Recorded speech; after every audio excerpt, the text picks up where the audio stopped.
Comment bien faire un cheat meal? Tu sais que la fin de la semaine arrive et que tu vas pouvoir te taper un gros tacos ou encore une belle pizza. Tu t'imagines déjà à quel point ce cheat meal va être savoureux, la texture du produit, cette odeur appétissante, son goût savoureux. Tu n'attends que ça tout au long de la semaine. Cependant, à chaque fois que tu fais un cheat meal, tu fais toujours le même constat. Tu as pris du gras, tu as un aspect moins sec, tout simplement. Pourtant, en tant que coach sportif diplômé et passionné, je vais te dire quelque chose. Un cheat meal bien fait, ce n'est pas un cheat meal qui te ralentit dans tes résultats. Si tu veux perdre du poids, le cheat meal peut te permettre de continuer de perdre du poids comme si tu ne l'avais pas fait. C'est pour ça que dans cette vidéo, je vais te donner 5 étapes à respecter pour aujourd'hui faire un cheat meal correctement. Donc reste bien jusqu'à la fin de la vidéo parce que tu vas voir que ces 5 étapes sont indispensables si aujourd'hui tu veux faire des cheat meals qui te permettent de continuer de progresser. D'ailleurs, regarde, je me suis coupé les cheveux. Waouh, ça faisait longtemps. Si tu me connais pas, je m'appelle Théo et je suis coach sportif diplômé.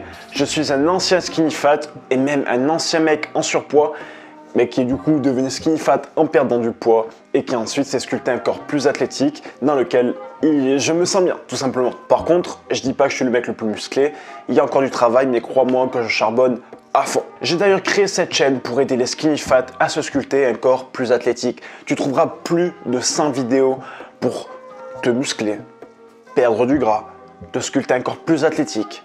Donc si tu es intéressé par justement te sculpter un corps plus athlétique, retrouver confiance en toi, te sentir mieux dans ta peau, dans ta tête, dans ton corps, je t'invite à t'abonner à cette chaîne et à activer la cloche des notifications pour ne pas louper la vidéo qui pourrait te faire exploser ton physique de façon radicale. Encore une fois, reste bien jusqu'à la fin de la vidéo parce que tu verras que chacune de ces étapes est indispensable pour avoir un cheat meal qualitatif. Pas plus de blabla. Première étape, avoir un apport en protéines et en fibres pendant les premiers repas de ta journée avant le cheat meal. Pourquoi avoir un apport en protéines et de fibres le jour de ton cheat meal?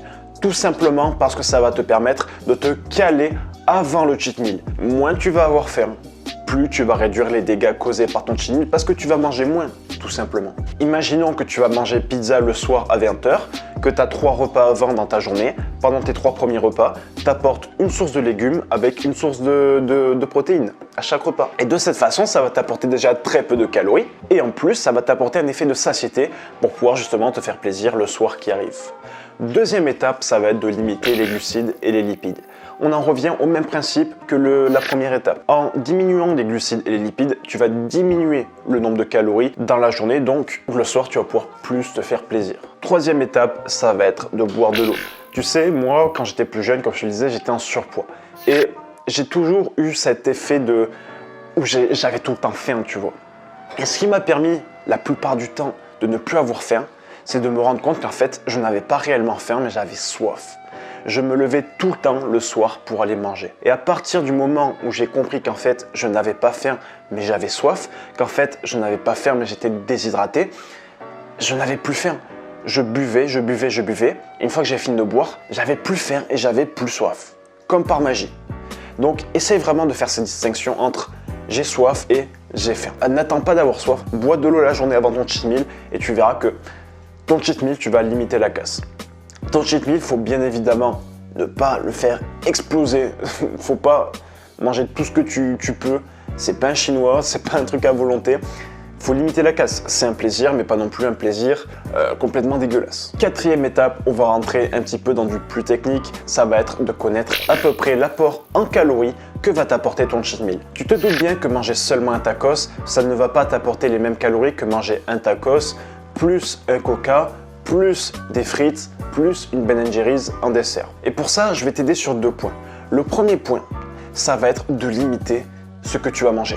Comme je te l'expliquais, tu ne vas pas apporter le même nombre de calories si tu manges seulement un tacos que si tu manges tacos, plus frites, plus coca, plus Ben & Jerry's. Donc ce que je vais te conseiller, ça va être de limiter ce que tu vas manger en ne mangeant que le tacos.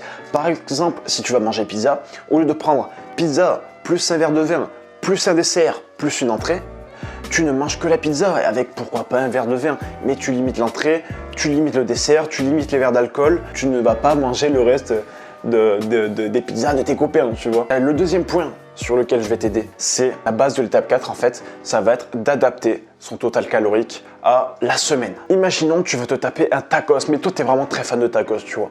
Et tu sais que le tacos que tu vas te taper, il va t'apporter à peu près 2000, allez on va dire 2000 calories pour faire simple. Sauf que toi, par jour, tu n'as besoin que de 1500 kilocalories parce que tu es dans un objectif de perte de poids. Donc le tacos qui t'apporte 2000 calories, à lui seul, il te fait passer en surplus calorique. Donc il s'oppose à ton objectif. Par contre, si on regarde le total calorique de la semaine, c'est là où on va pouvoir s'adapter pour qu'il y ait un déficit calorique, non pas sur la journée, mais sur la semaine. Et c'est là tout l'intérêt de l'adaptation du nombre de calories sur le cheat meal.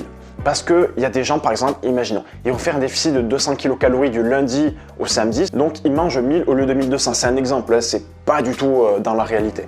Donc ils mangent 1000 calories au lieu de 1200, soit sur 6 jours, 6000 calories pour 1200 de déficit. Et ils arrivent au moment du tacos, ils mangent un petit peu de calories pendant la journée et ils tapent un total de 2500 kilocalories dans la journée, ce qui fait un surplus de 1500 kilocalories. Et si on comptabilise sur la semaine, on avait 1200 de déficit sur les 6 premiers jours de la semaine, plus un surplus de 1500 kilocalories le dimanche. On a donc un surplus dans la semaine de 300 kilocalories. Et donc, on prend du poids, on prend du gras et on s'oppose totalement à notre objectif de base qui était la sèche. Donc ça, c'est un petit peu technique, mais ne t'inquiète pas. Si c'est trop compliqué, je t'invite à retourner jusqu'à l'étape 4. Je t'ai mis ça dans le sommaire. Tu cliques sur le timecode et réécoute vraiment cette étape attentivement. Et enfin, la 5e étape, l'étape aussi qui est assez technique, ça va être l'apport en micronutriments. Les micronutriments, c'est essentiel à la bonne santé de ton métabolisme. Aujourd'hui, tu te doutes bien qu'avec des aliments entre guillemets mauvais, comme les tacos, comme les pizzas, comme les frites, comme en fait la plupart des cheat meals, tous ces aliments sont riches en macronutriments, mais ne sont pas riches en micronutriments, voire même ont une absence totale de micronutriments. Et c'est là où c'est complexe, parce que le reste de ta journée, tu vas devoir avoir un maximum d'apport en micronutriments. Et c'est là aussi l'intérêt d'apporter par exemple des légumes. En plus de t'apporter des fibres, ils vont t'apporter des micronutriments. Par exemple, dans ta journée, essaye aussi d'apporter des œufs. Ça va certes t'apporter un petit peu de lipides, mais c'est pas grave. Même si dans l'étape 2, je t'ai dit de ne pas apporter trop de glucides et trop de lipides, les œufs vont te permettre, avec un faible apport en lipides, de t'apporter énormément de micronutriments. On a aussi le foie qui est très riche en micronutriments. On a les huîtres. Fais-toi plaisir sur ces petits aliments le jour de ton cheat meal. Ça te permet d'apporter plus de micronutriments, bien que ce soit cher, je sais, d'acheter du foie ou encore d'acheter des huîtres. Pour ce qui est des œufs, je t'invite vraiment à ne pas les acheter de n'importe quelle qualité. Je te conseille de regarder le premier chiffre qu'il y a sur les œufs. Il faut juste que ça soit un 1 ou un 0. Si c'est un 1, ce sont des poules élevées en plein air.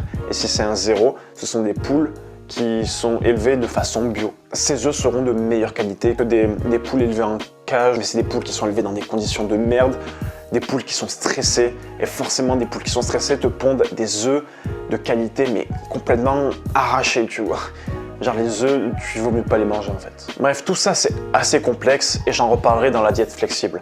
Mais pour terminer cette vidéo, je t'invite vraiment à rester jusqu'à la fin de la vidéo parce que ce que je vais te dire là c'est très important. D'ailleurs, avant que je continue la vidéo, j'ai un programme anti-skinny fat dans la description.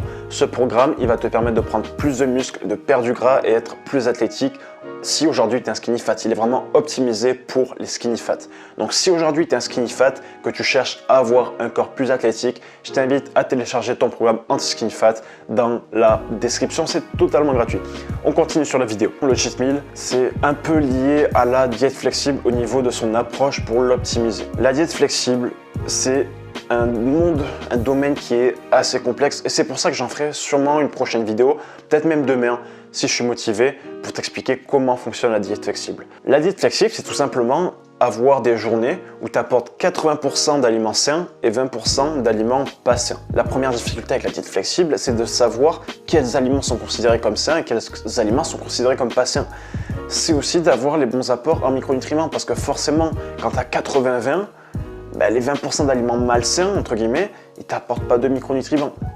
Alors si déjà tu as un faible apport en calories, ça va être compliqué d'avoir un bon apport en micronutriments. T'en dis pas plus, cette vidéo je vais sûrement la sortir demain, donc je t'invite à t'abonner à cette chaîne et surtout à activer la cloche des notifications pour ne surtout pas manquer la vidéo. Pour aller plus loin, je vais te montrer une vidéo sur comment bien manger en musculation et je te montre une deuxième vidéo pour apprendre les bases de l'alimentation. À demain mec, c'était Théo.